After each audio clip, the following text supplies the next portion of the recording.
Konflik di Papua menjadi isu sangat kontroversial.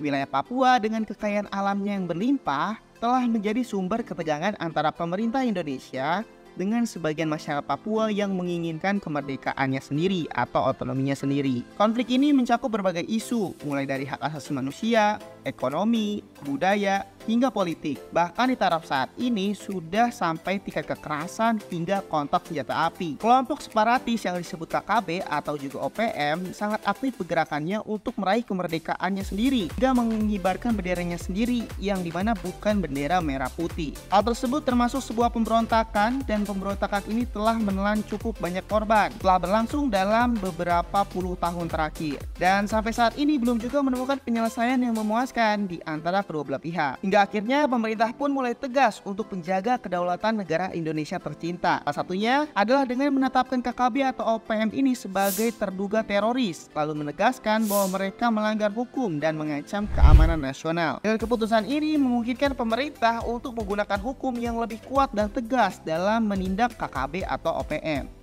Dan berikut ini deretan pasukan elit TNI yang ditugaskan lawan KKB atau OPM. Kira-kira ada pasukan apa aja? Let's go kita bahas. Tapi sebelum itu pastikan udah like dan subscribe channel Republika Mahasiswa ya.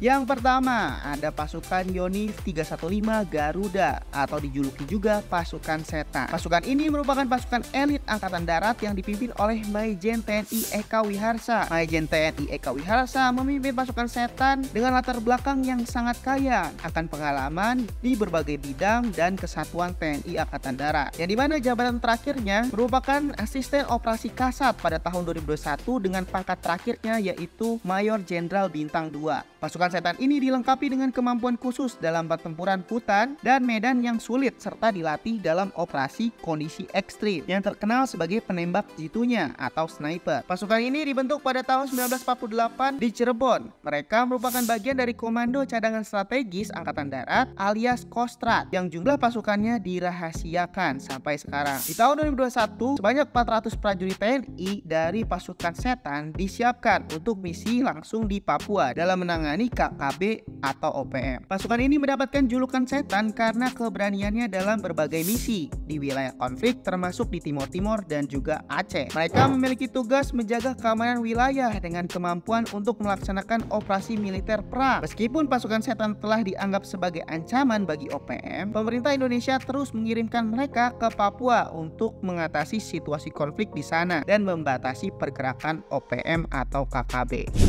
Nomor 2 ada Komando Pasukan Gerak Cepat atau Kopasgat. Kopasgat juga salah satu unit elit yang memiliki peran vital dalam menjaga keamanan di bandara yang merupakan area penting dalam kegiatan penerbangan, transportasi, dan logistik di Papua. Awalnya dikenal sebagai Korps Pasukan Khas TNI Angkatan Udara. Kopasgat memperoleh reputasi sebagai pasukan elit yang handal dalam berbagai kondisi medan dan situasi yang berbeda-beda. Mereka terlatih untuk bertindak secara cepat dan efektif dalam menghadapi ancaman apapun termasuk dalam operasi-operasi yang memerlukan mobilitas tinggi dan ketepatan dalam tindakan. Ciri khas dari pasukan ini adalah penggunaan baret berwarna jingga yang merupakan simbol dari semangat dan keteguhan hati para prajurit dalam menjalankan tugas mereka. Baret jingga ini terinspirasi dari cahaya fajar di daerah Margahayu, Bandung. 4 markas pasukan ini dilatih dan dipersiapkan dalam menghadapi tantangan di lapangan. Kopasgat tidak hanya memiliki kemampuan tempur yang tangguh tetapi juga memiliki kualifikasi 3 matra yang berarti mereka mampu beroperasi di darat, udara, dan juga air. Tiap anggota Kopasgat harus memiliki kualifikasi para komando yang meliputi berbagai keterampilan tempur termasuk teknik bertahan dan paling penting observasi medan. Selain itu Kopasgat juga memiliki kemampuan khusus dalam operasi pembentukan dan pengoperasian pangkal udara atau OP3U yang bertujuan untuk berebut dan mempertahankan pangkalan udara serta menyiapkan pendaratan pesawat dan penurunan pasukan dalam situasi yang mengancam. Wah, keren banget ya pasukan ini.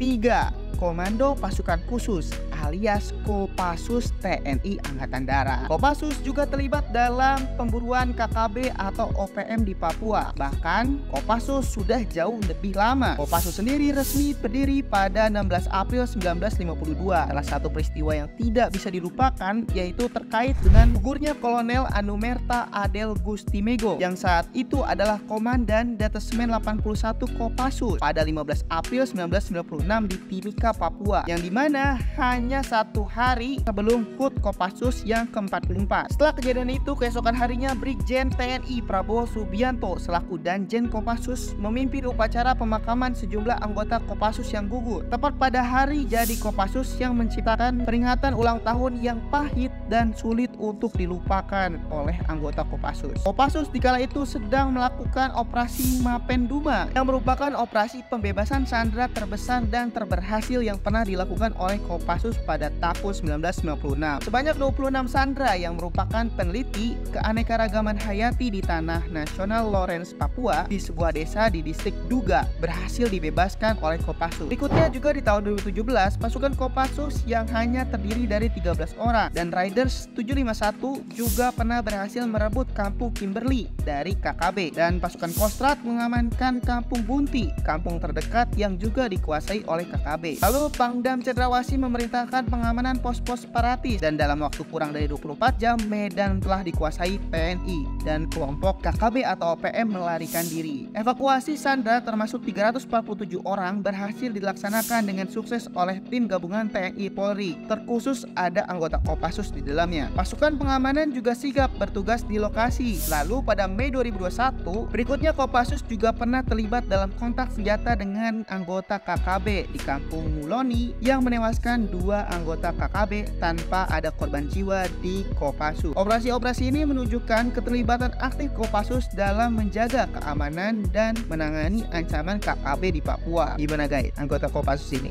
Memang pasukan elit ini udah terkenal banget ya dengan baret merahnya. Nomor 4, ada pasukan elit TNI Para Riders 431 Satria Setia Perkasa atau SSP yang juga memiliki sejarah panjang dalam penanganan konflik berbagai wilayah di Indonesia, salah satunya di Papua. Sejak terbentuknya di tahun 1986, sebelumnya mereka dikenal dengan nama Batalion Infanteri 1 Brigif 3 Lintas Udara Kopassus. Pasukan ini juga dikenal atas kualifikasinya dan keahlian mereka di berbagai operasi militer, termasuk dalam penumpasan kelompok bersenjata yang mengganggu keamanan dan ketertiban di wilayah terpencil. Secara resmi mereka merupakan bagian dari Divisi 3 Kostrad yang memiliki reputasi sebagai salah satu divisi terdepan dalam penanganan konflik bersenjata di Indonesia. Pasukan Para Riders SSP 431 yang sebelumnya berfokus pada operasi di Irian Jaya, Timur Timur dan Aceh pada tahun 2002 hingga 2003, sekarang akhirnya berada di garis terdepan penegakan keamanan di Papua juga, di mana mereka berperan sebagai Satuan Tugas Pangtas Mobile di bawah Komando Kodam 17 Cendrawasih. Pada tahun 2021, fokus operasi mereka bergeser, tepatnya di wilayah Pegunungan Bintang, Papua. Tugas mereka adalah mengejar dan menangkap Lamek Taplo, pemimpin KKB atau OPM yang terlibat dalam penembakan anggota Brimob Baratu Bahtiar. Kejadian ini terjadi ketika Baratu Bahtiar sedang menjaga di pos Satgas Kiwirok, Pegunungan Bintang, Papua yang diserang tiba-tiba oleh KKB. Ya memang itulah yang sangat menyebalkan ya dalam penumpasan KKB ini, dimana kita benar-benar harus memahami medan sehingga kita tidak bisa disergap atau ditembak tiba-tiba, karena kekalahan anggota TNI kita paling besar adalah di penguasaan medan, karena OPM ini